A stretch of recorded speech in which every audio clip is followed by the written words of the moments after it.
Chers amis de KTO, bonjour et bienvenue si vous nous rejoignez pour suivre en direct depuis la salle Paul VI notre rendez-vous du mercredi avec le Saint-Père pour l'audience générale. Saint-Père qui vient d'arriver à l'instant dans la salle.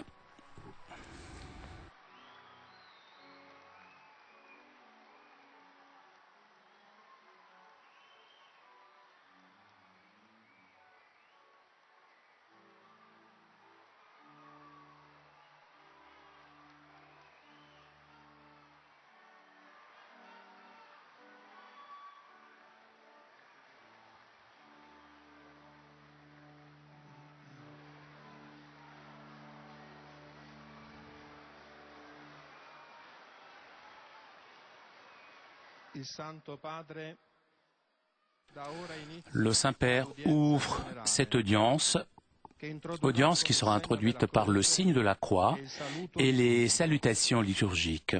Apprêtons-nous à accueillir sa parole et recevoir sa bénédiction.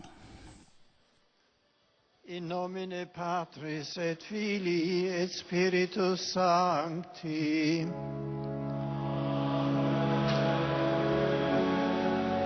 Pax vobis.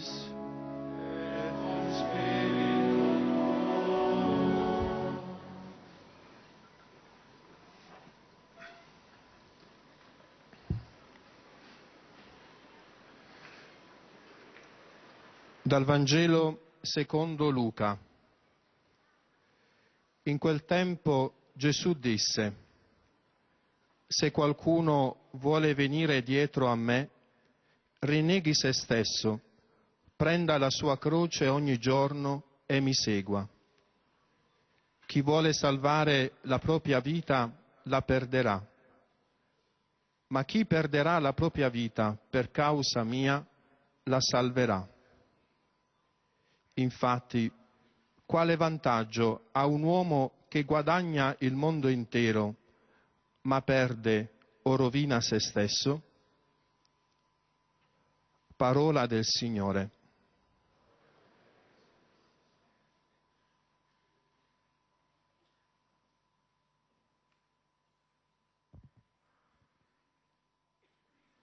De l'Évangile selon saint Luc.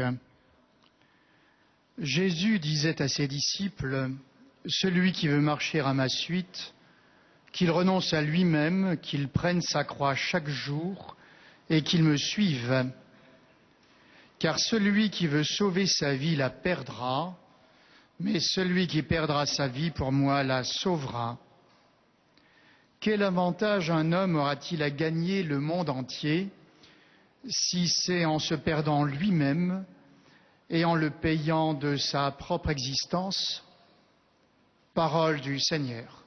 Nous rendons grâce à Dieu.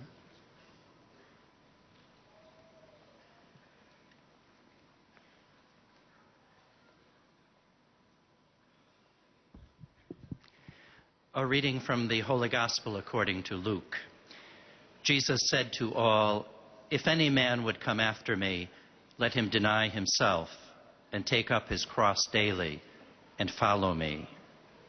For whoever would save his life will lose it, and whoever loses his life for my sake will save it. For what does it profit a man if he gains the whole world and loses or forfeits himself?" The word of the Lord.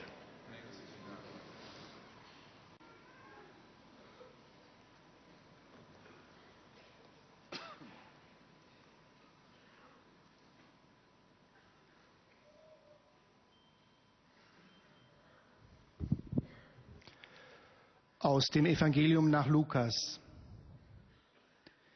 In jener Zeit sprach Jesus zu der Menge: Wer mein Jünger sein will, der verleugne sich selbst, nehme täglich sein Kreuz auf sich und folge mir nach.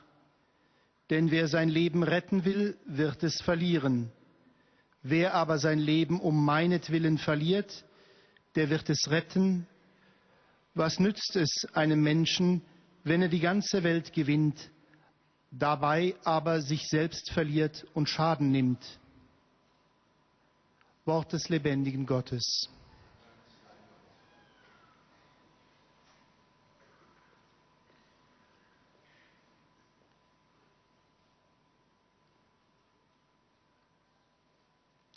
Lectura del Santo Evangelio según San Lucas. En aquel tiempo dijo Jesús: si alguno quiere venir en pos de mí, que se niegue a sí mismo, tome su cruz cada día y me siga. Pues el que quiera salvar su vida la perderá, pero el que pierda su vida por mi causa la salvará. ¿De qué le sirve a uno ganar el mundo entero si se pierde o se arruina a sí mismo? Palabra del Señor.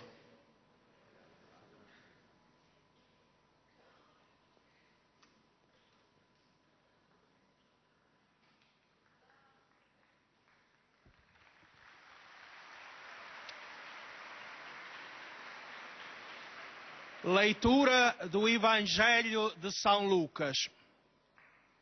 Jesus, dirigindo-se a todos, disse: se alguém quiser seguir-me, renuncie a si mesmo, tome a sua cruz todos os dias e siga-me. Pois quem quiser salvar a sua vida, tem de perdê-la. Mas quem perder a vida por minha causa, salvá-la. Na verdade, que aproveita ao homem ganhar o mundo inteiro, se vier a perder-se ou a arruinar-se a si próprio? Palavra da salvação.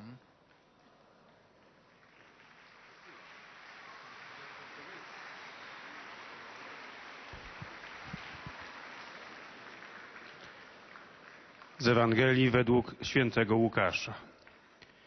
Potem mówił do wszystkich: jeśli kto chce iść za mną, niech się zaprze samego siebie, niech co dnia bierze krzyż swój i niech mnie naśladuje. Bo kto chce zachować swoje życie, straci je, a kto straci swe życie z mego powodu, ten je zachowa.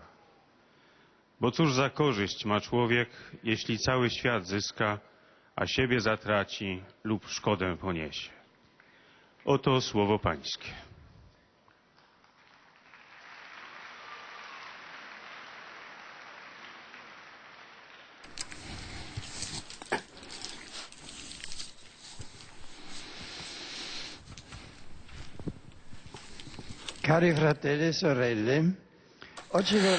Aujourd'hui, je voudrais vous parler d'une autre sainte qui s'appelle Catherine, après Catherine de Sienne et Catherine de Bologne.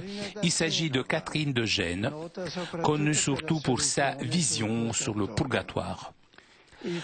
Le texte, quand décrit sa vie et sa pensée, fut publié dans la ville de Gênes dans l'année 1551. C'est un texte qui se compose de 3 parties: la vie, la démonstration et déclaration du purgatoire, plus connu sous le nom de traité, et le dialogue entre l'âme et le corps.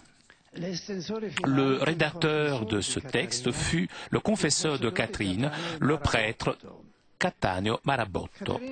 Catherine naquit à Gênes dans l'année 1447, dernière de 5 enfants.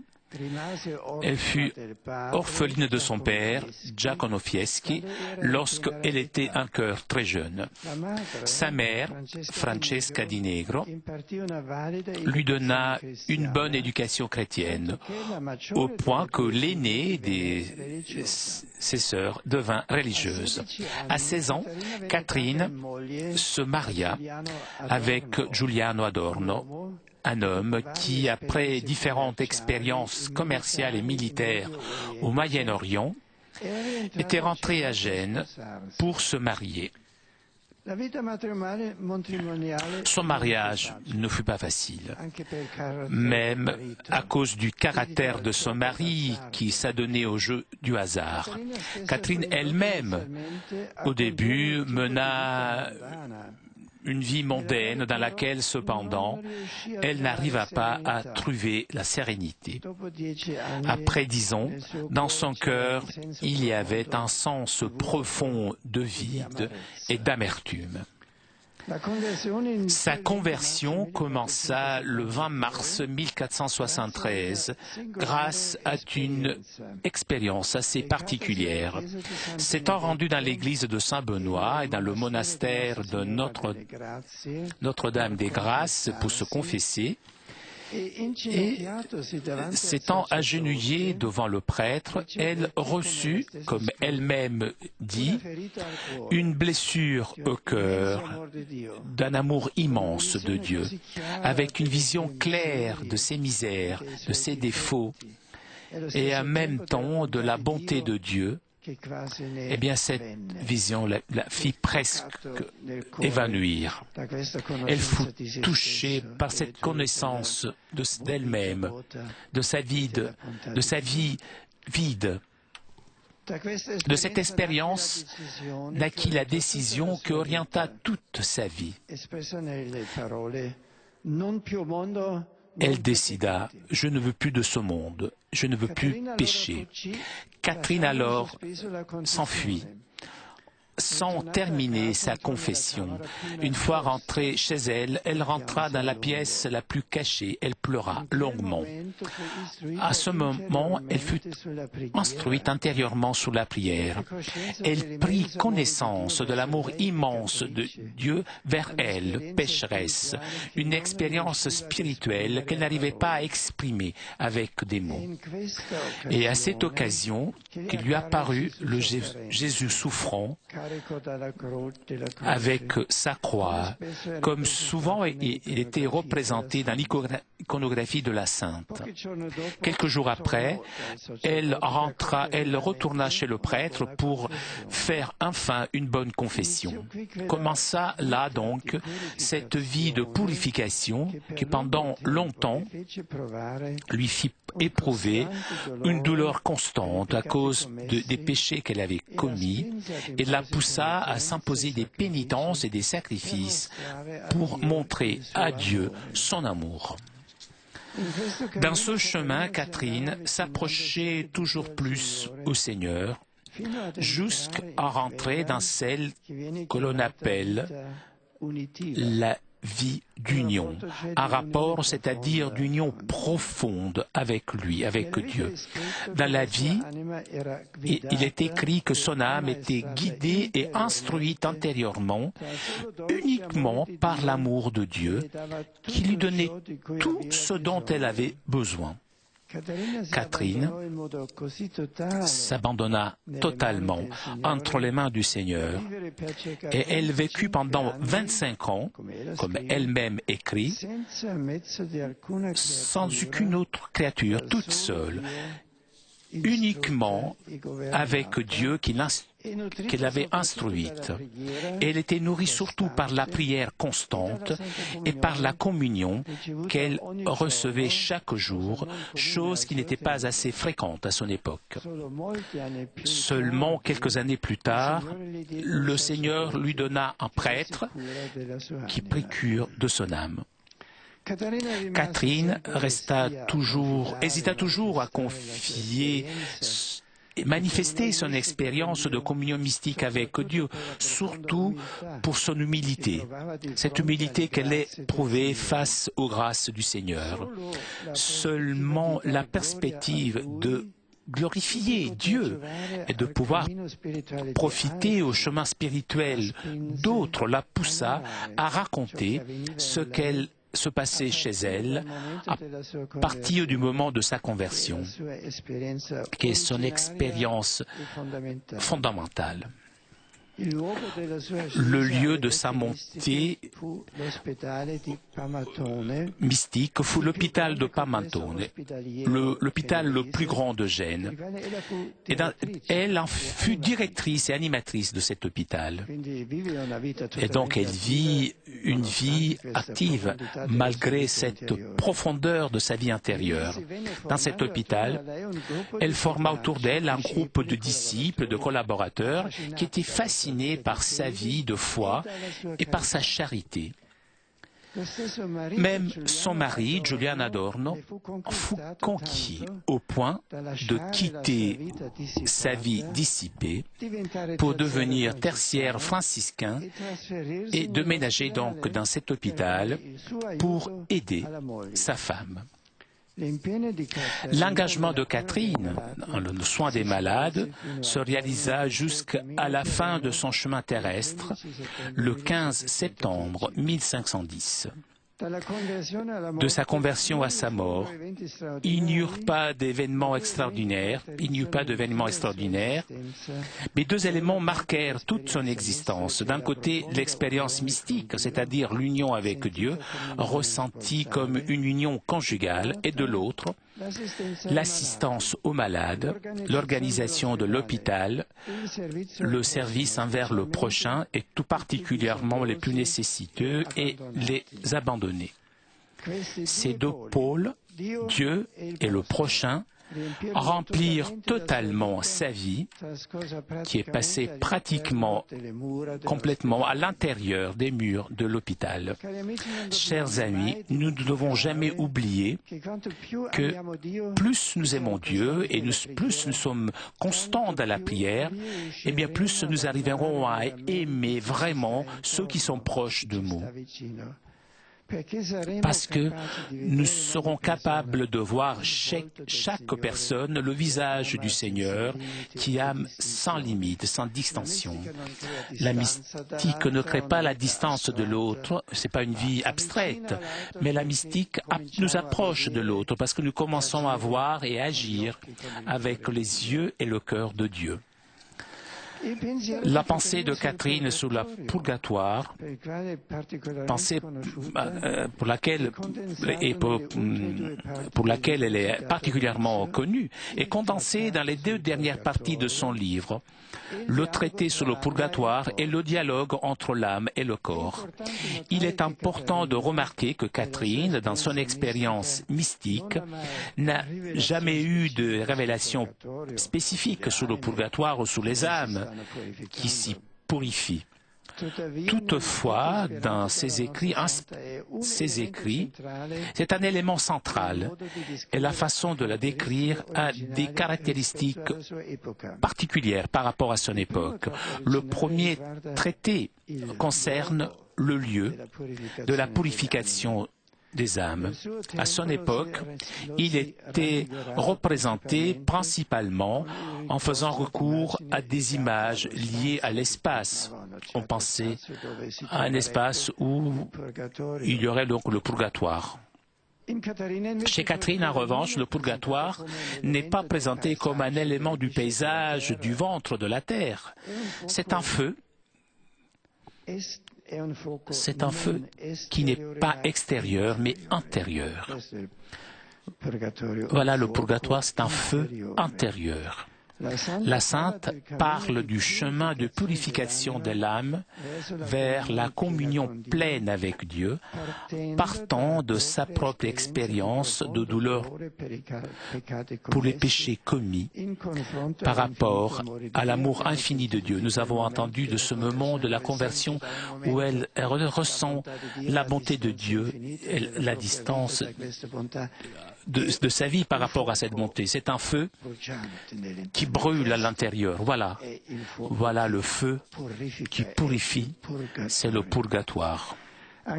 Même ici, il y a un passage particulier par rapport à la pensée de l'époque.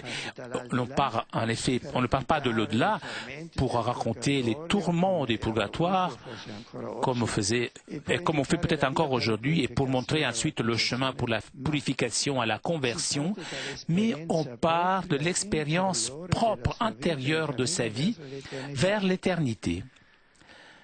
L'âme, dit Catherine, se présente en Dieu encore liée au désir et à la peine qui viennent du péché.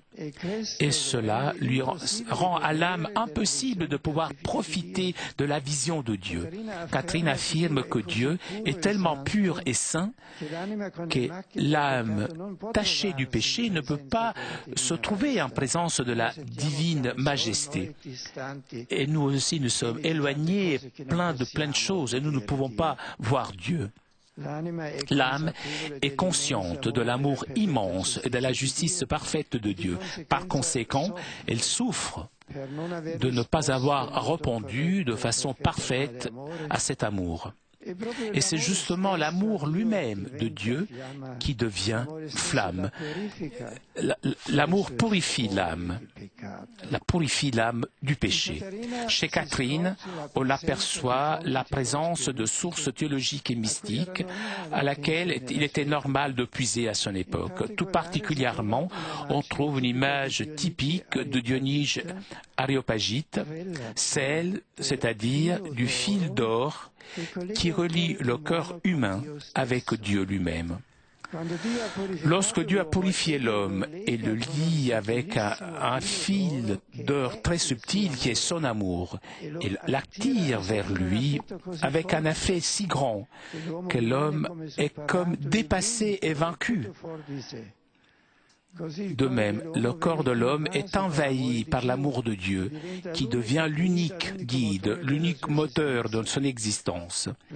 Cette situation d'élévation vers Dieu et d'abandon à sa volonté, exprimée dans l'image du fil, est utilisée par Catherine pour exprimer l'action de la lumière divine sur les âmes du purgatoire, lumière qui purifie et qui soulève vers les splendeurs de la lumière rayonnante de Dieu.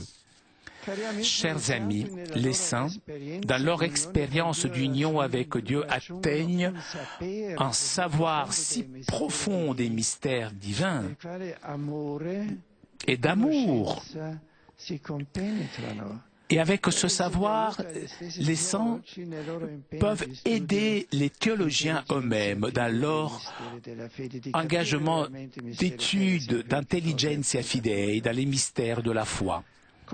Avec sa vie, Sainte Catherine nous enseigne, nous apprend que plus nous aimons Dieu et plus nous sommes en intimité avec lui dans la prière, et plus il se fera connaître et allume notre cœur avec son amour.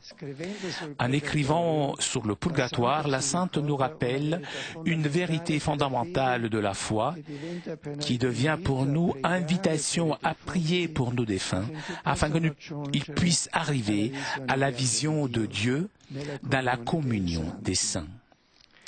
Le service humble, fidèle et généreux que la sainte réalisa pendant toute sa vie dans l'hôpital de Pamatone, ensuite, est un exemple lumineux de charité pour tous.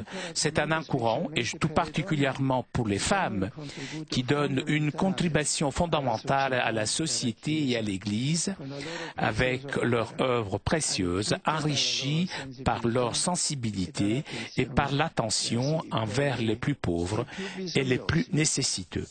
Merci.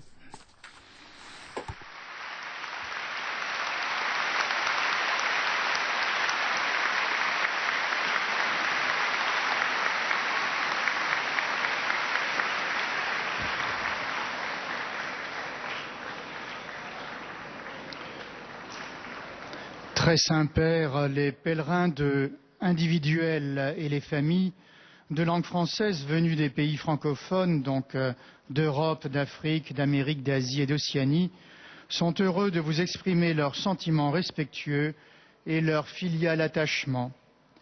Ils vous assurent de leur prière pour votre personne et pour votre ministère de successeur de Pierre. À la fin de cette audience, nous chanterons le Notre Père en latin que vous pouvez trouver au verso de votre billet d'audience. Puis le Saint-Père donnera la bénédiction apostolique. Il accorde aussi à toutes les personnes qui vous sont chères, spécialement aux enfants, aux malades et aux personnes qui sont dans l'épreuve. Il bénira également les chapelets et les autres objets de dévotion que vous avez apportés à cette intention.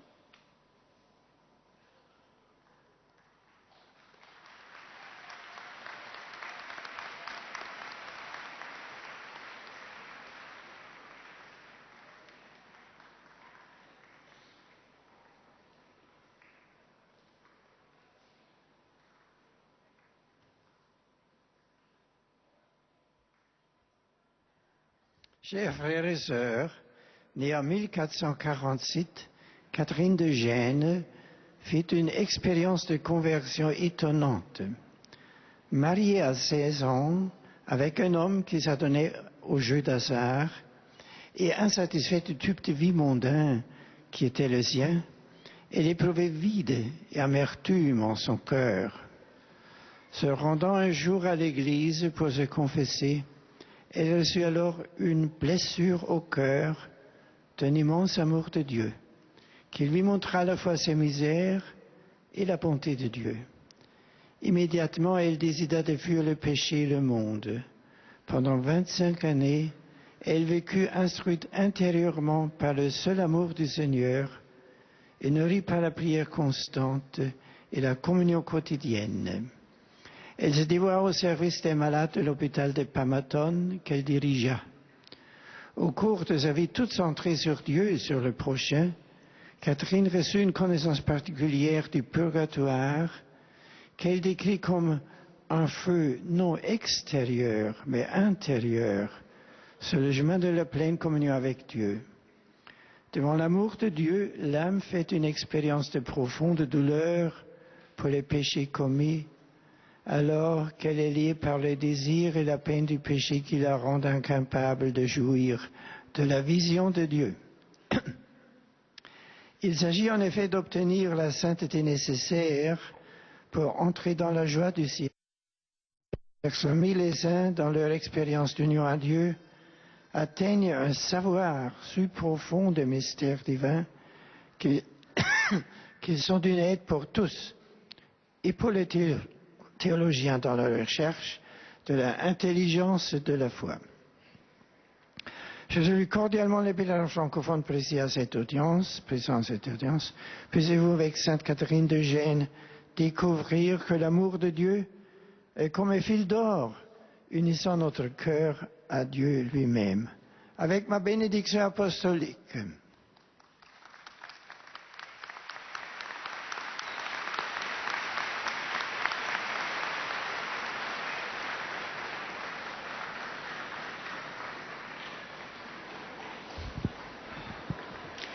Most Holy Father, the English-speaking visitors and pilgrims are happy to have this occasion to express to you their sentiments of respect and esteem, and to assure you of their prayers for your ministry as the successor of Peter.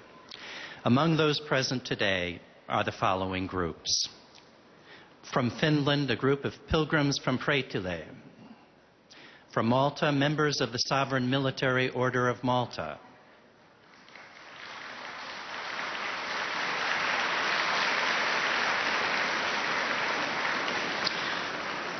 From China, 2 groups of pilgrims.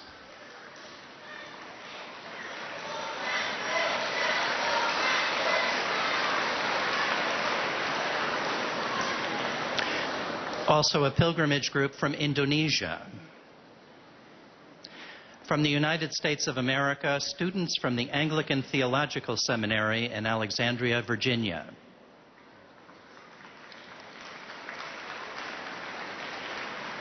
The ecumenical group Faith Comes by Hearing. Students and faculty from the following institutions: St. Meinrad Seminary in Indiana,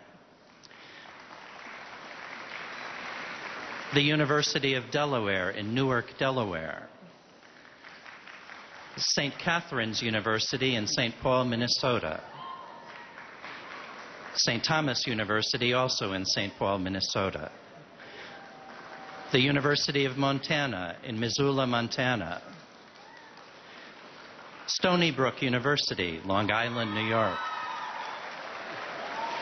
St. John's University in Queens, New York, John Cabot University in Rome, the University of Dallas, Rome campus, St. Olaf College in Northfield, Minnesota, St. Joseph College in Patchogue, New York, and St. Thomas More College in Fort Worth, Texas. At the end of the audience, His Holiness will lead us in singing the Our Father in Latin. The words can be found on the back of your ticket. He will then impart his apostolic blessing, which he willingly extends to the members of your families at home. His Holiness also intends to bless any religious articles you may have brought for this purpose, and in a special way his blessing goes to your children and to your loved ones who are sick.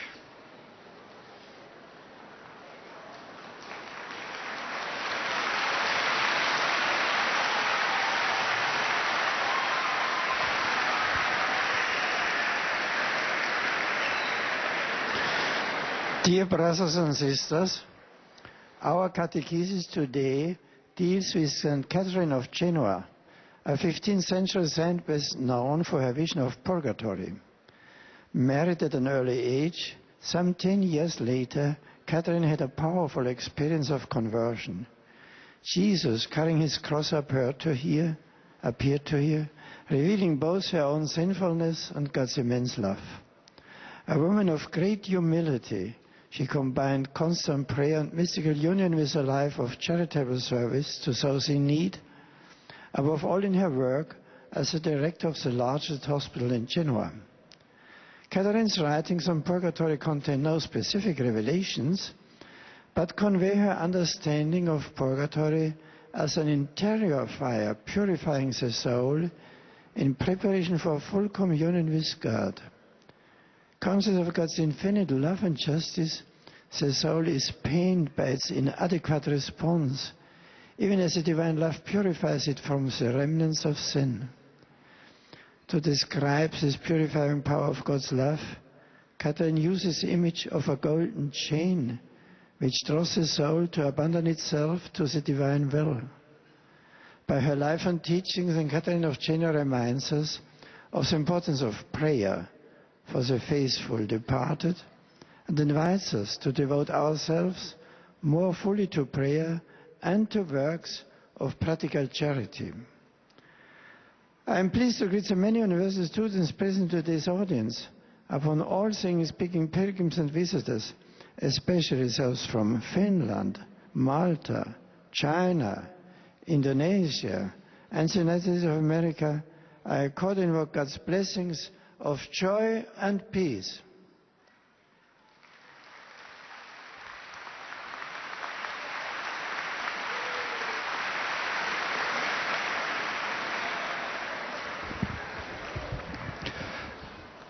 Heiliger Vater, die Pilger und Besucher aus den Ländern deutscher Sprache bekunden Ihnen, dem Nachfolger des heiligen Petrus, durch die Teilnahme an dieser Audienz aufrichtige Verbundenheit, Dankbarkeit und Verehrung.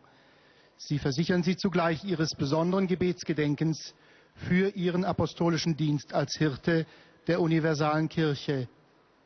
Neben verschiedenen Einzelpilgern ist heute gemeldet aus der Bundesrepublik Deutschland eine Pilgergruppe der Pfarrgemeinde St. Dionysius Düsseldorf.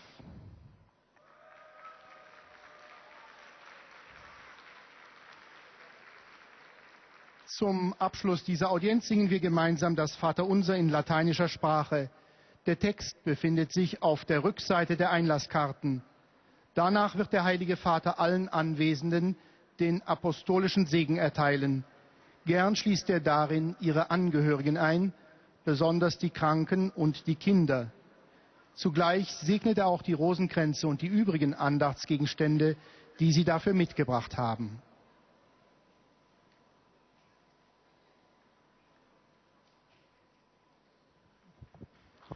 Liebe Brüder und Schwestern, im Rahmen meiner Katechesen über große Frauengestalten der Kirchengeschichte möchte ich nach Katharina von Siena und Katharina Bologna heute eine dritte Mystikerin dieses Namens vorstellen, die heilige Katharina von Genua.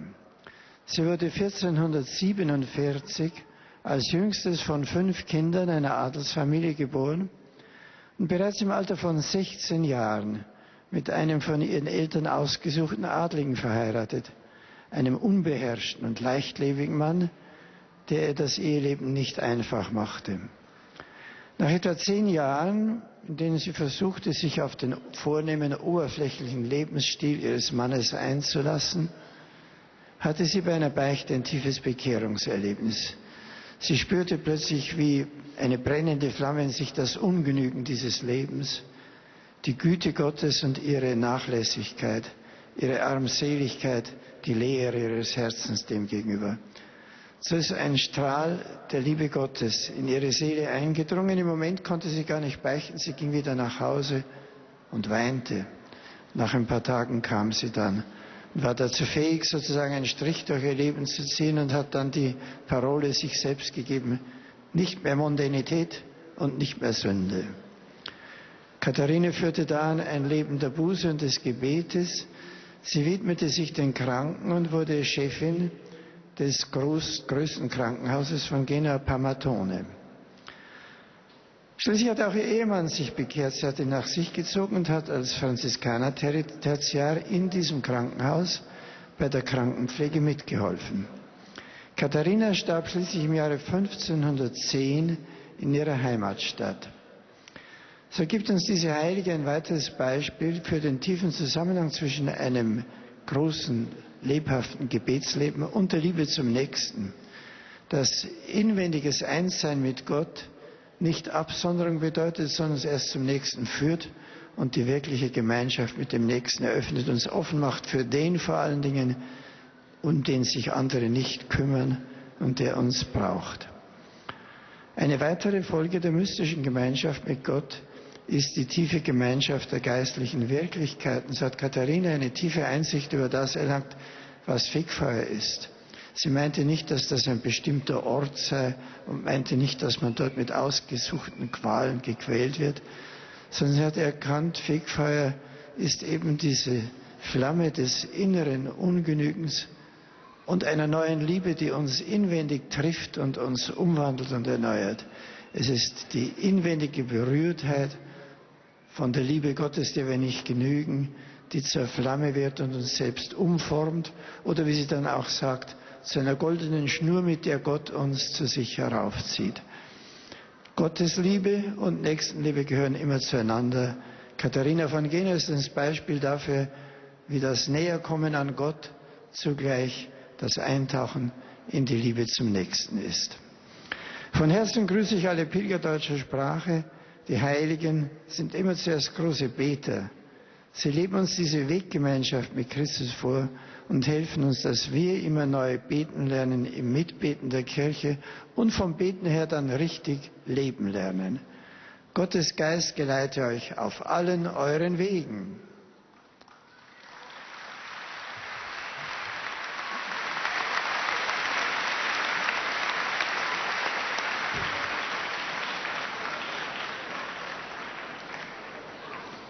Santo Padre,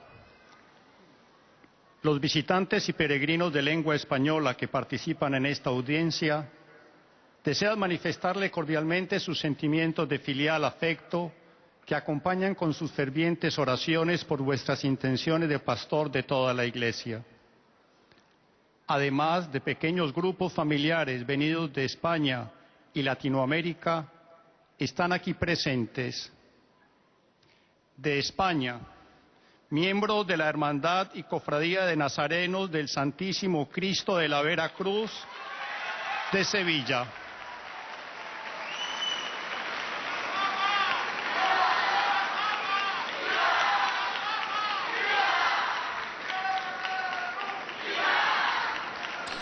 Toujours en direct de la salle Paul VI pour notre rendez-vous du mercredi avec le Saint-Père. Le Saint-Père qui a salué les fidèles de langue française, de langue anglaise, de langue allemande et qui s'adressera maintenant aux fidèles de langue espagnole. De Uruguay, grupo de la Escuela Italiana de Montevideo.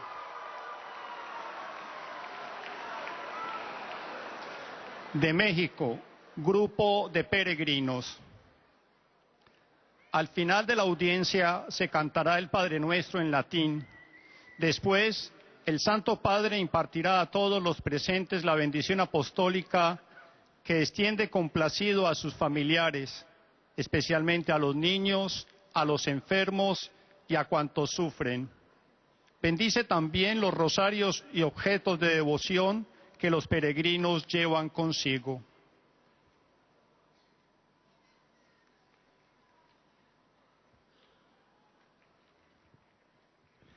Queridos hermanos y hermanas,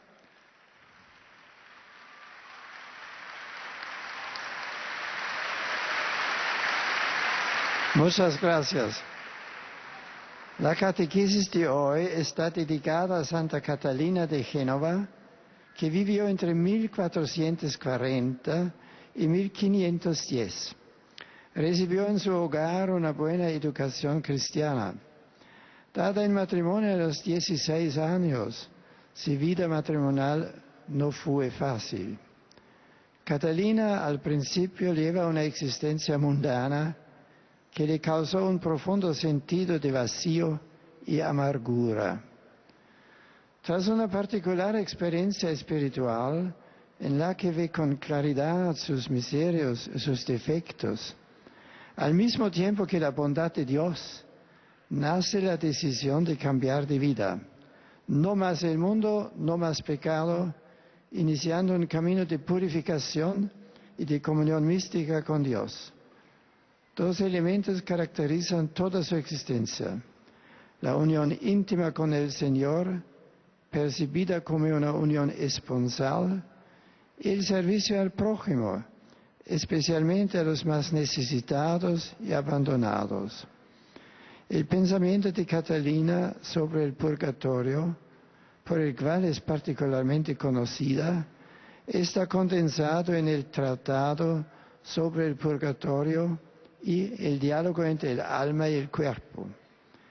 El servicio humilde, fiel y generoso que la Santa realizó es un luminoso ejemplo de caridad para todos, un estímulo particular para las mujeres que contribuyen con sus valiosas obras, llenas de sensibilidad y atención hacia los más pobres y necesitados, al bien de la Iglesia y de la sociedad.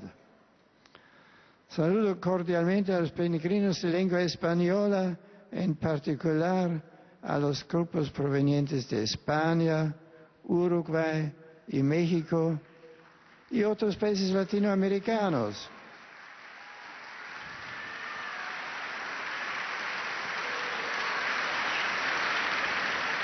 Os invito a que, siguiendo el ejemplo de amor de Dios de Santa Catalina de Génova, sepáis entrar en intimidad de oración con Él y os dejéis transformar por el fuego de su amor. Muchas gracias.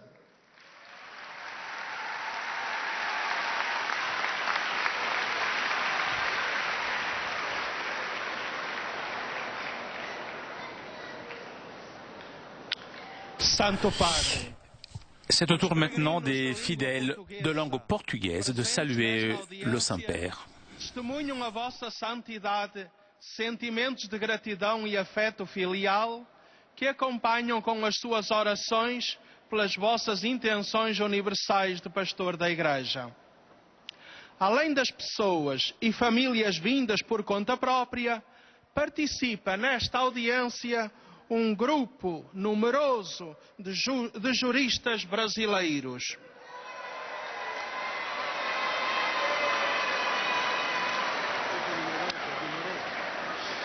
No final da audiência, cantaremos o Pai Nosso em latim, cujo texto se encontra nas costas do bilhete de ingresso que têm.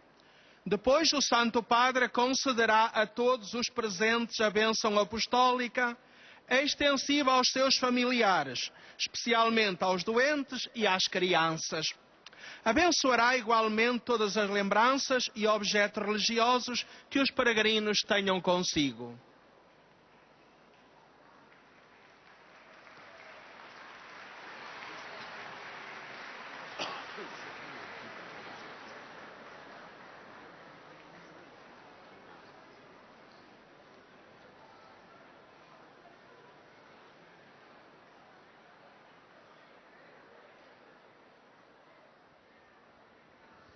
Queridos irmãos e irmãs, os santos, na sua experiência de união com Deus, feita de amor e conhecimento, lançam-nos aberta ao profundo dos mistérios divinos, que servem de ajuda aos teólogos no seu esforço por entender os mistérios da fé.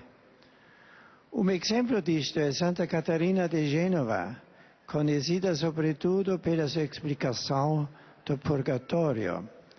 Esta explicação nasce não de visões ou comunicações especiais do além, mas da experiência que ela viveu na sua conversão a Deus, cujo início teve lugar em 1473. Catarina fala dos tormentos do purgatório como sofrimento interior da alma, que ciente do amor imenso de Deus, sofre por não lhe ter correspondido de forma perfeita, e precisamente o amor divino que a purifica das manchas de pecado que ainda a impedem de viver na presença da majestade de Deus. Amados peregrinos de língua portuguesa, de que me apraz salientar a presença do grupo de juristas do Brasil, para todos vai a minha saudação, amiga de boas-vindas, como convite a aderir sempre mais a Jesus Cristo e a fazer do Evangelho o guia do vosso pensamento e da vossa vida. Então sereis na sociedade aquele fermento de vida nova que a humanidade precisa para construir um futuro mais justo e solidário, que sonhais e servis como a vossa atividade. Sobre vós e vossas famílias, desça a minha bênção apostólica.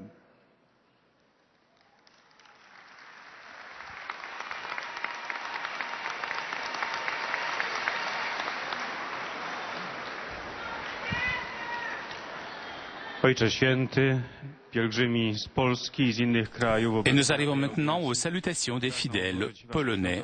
Wyrazy czci i oddania oraz zapewnić o swojej gorącej modlitwie we wszystkich intencjach związanych z posługą następcy Piotra. Dziś są obecni pielgrzymi indywidualni z kraju i ze świata. Na zakończenie audiencji zaśpiewamy wspólnie modlitwę Ojcze Nasz po łacinie. Jej tekst znajduje się na odwrocie kart wstępu. Potem Ojciec Święty udzieli nam swego apostolskiego błogosławieństwa, obejmując nim również nasze rodziny, chorych, dzieci i młodzież. Pobłogosławi też różańce i inne przedmioty kultu, jakie pielgrzymi przynieśli ze sobą. Święta Katarzyna z Genui, o której Ojciec Święty mówił w dzisiejszej katechezie, żyła w latach 1447-1510. Po śmierci ojca matka zadbała o jej wykształcenie.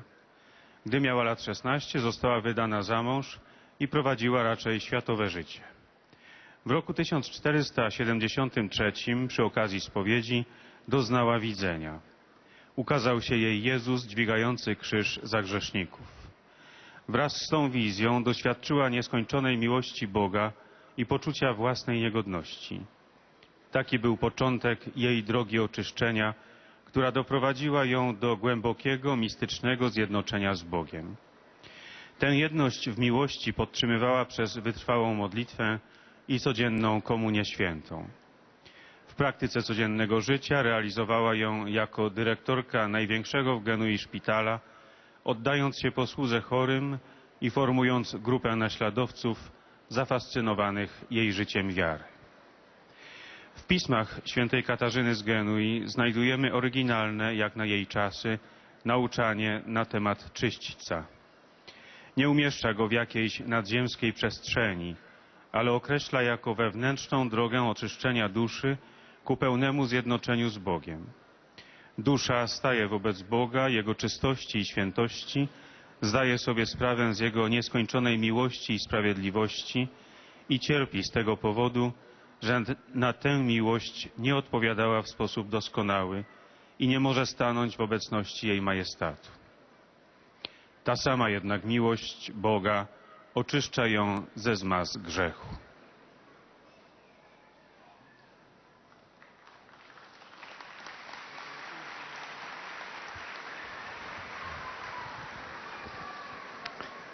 Serdeczne pozdrowienie kieruję do Polaków.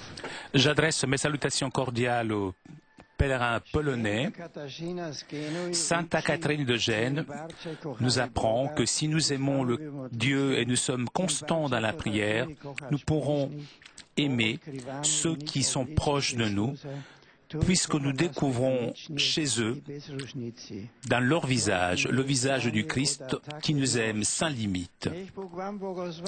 Demandons le don de cet amour. Des salutations maintenant en hongrois. Je salue cordialement les pèlerins de langue hongroise et tout particulièrement les professeurs et les élèves de l'Institut pontifical hongrois qui célèbrent le 70e anniversaire de sa fondation. Je souhaite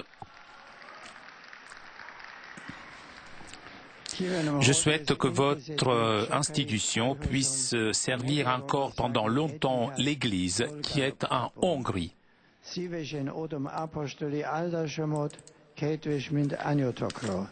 Dicsértések, ó Jézus Krisztus!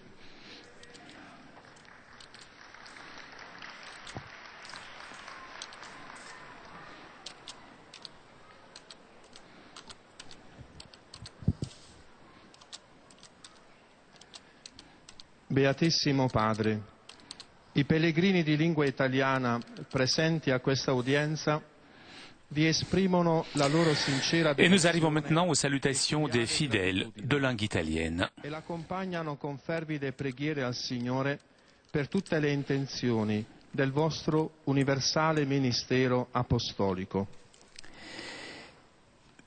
Sono presenti Et l'on présente maintenant les fidèles, diversi paesi, sacerdoti del Sacro Cuore, notamment les prêtres du Sacre-Cœur de Jésus et les apôtres du Sacre-Cœur de Jésus,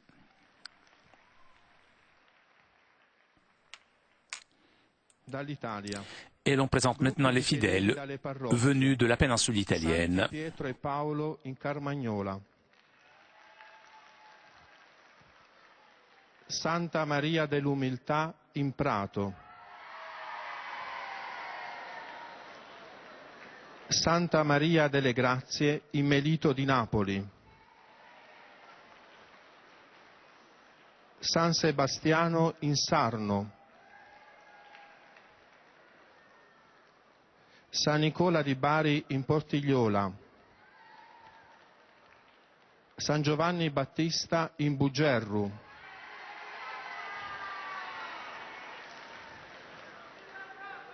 Associazione Volontari di Protezione Civile di Lucca, Associazione Nazionale Disabili di Villa Adriana di Tivoli,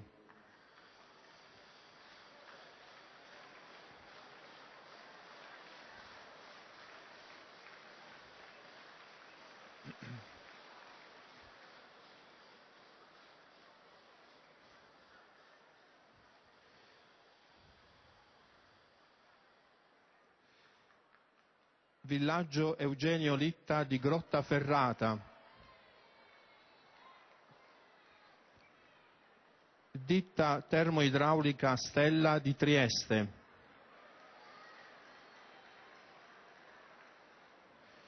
Pellegrinaggio degli studenti della diocesi di Caserta,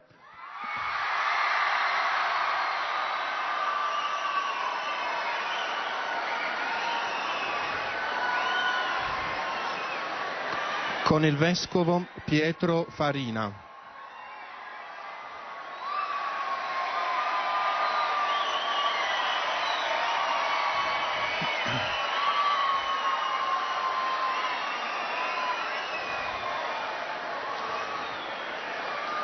Istituto Maria Immacolata di Roma.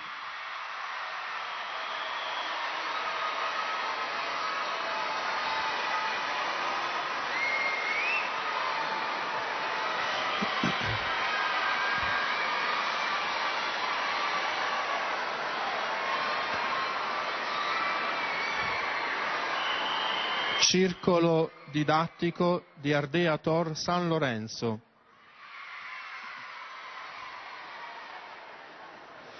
Circolo didattico De Gasperi di Artena.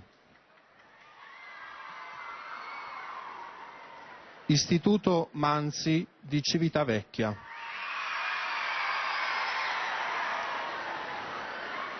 Sono inoltre presenti Et comme d'habitude, après avoir salué les différents groupes venus de la péninsule italienne, l'on salue un dernier, les jeunes mariés.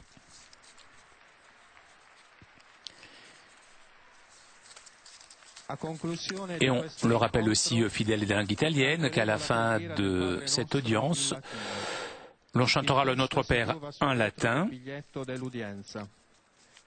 Et à la fin du chant, le Saint-Père accordera à tous les fidèles présents sa bénédiction apostolique, bénédiction que le Saint-Père adresse tout particulièrement aux enfants, aux personnes malades et à tous ceux qui souffrent.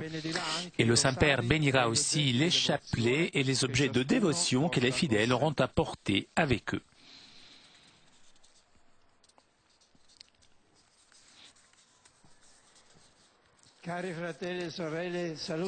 Je salue cordialement les pèlerins de langue italienne.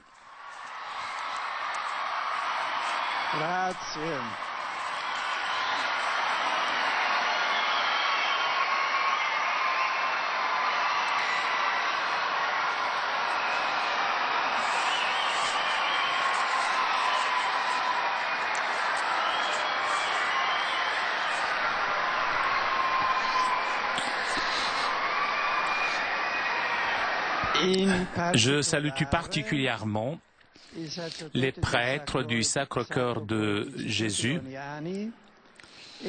et les apôtres du Sacre-Cœur de Jésus. Je salue aussi les étudiants du diocèse de Caserte, à quelques kilomètres de Naples.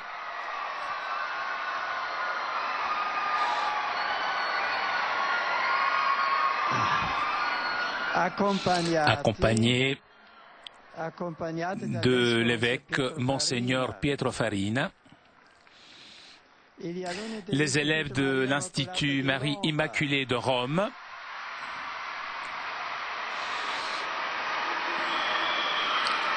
à chacun, je souhaite de grandir toujours davantage, comme nous avons entendu avec Sainte Catherine de Gênes, de grandir toujours dans l'amour vers Jésus pour le témoigner avec joie dans la vie de tous les jours. Je salue pour terminer les jeunes, les malades et les jeunes mariés. Les événements de notre époque mettent en évidence qu'il est urgent pour les chrétiens d'annoncer l'Évangile avec la vie. Vous, chers jeunes, je vous dis donc, soyez fidèles au Christ toujours, pour être, auprès de vos amis, des semeurs d'espérance et de joie.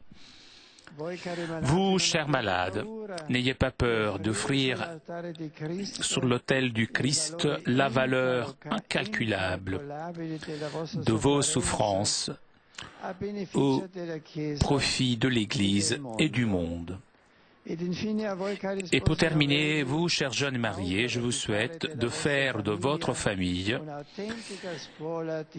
une authentique école de vie chrétienne.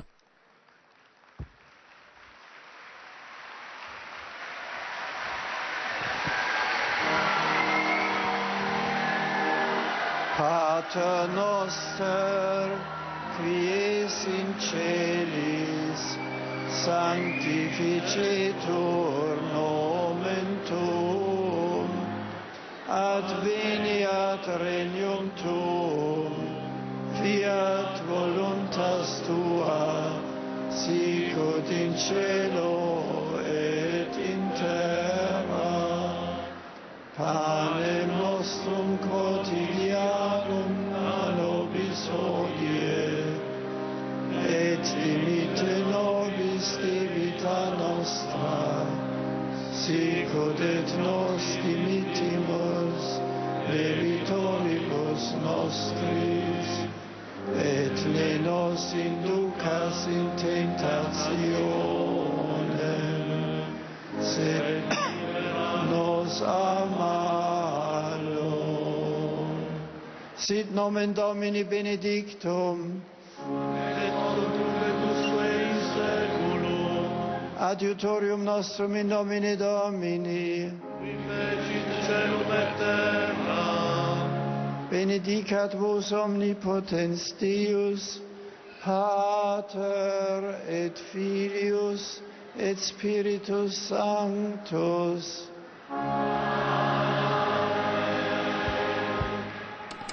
Chers amis, nous arrivons à la conclusion de notre liaison avec Rome. Avant de vous quitter, je voudrais remercier CTV Telepace pour ces images, ainsi que Florian qui était aujourd'hui à la technique. Prochain rendez-vous avec le Saint-Père dimanche prochain pour la prière de l'Angelus. Je vous souhaite donc une très bonne journée, une très bonne semaine.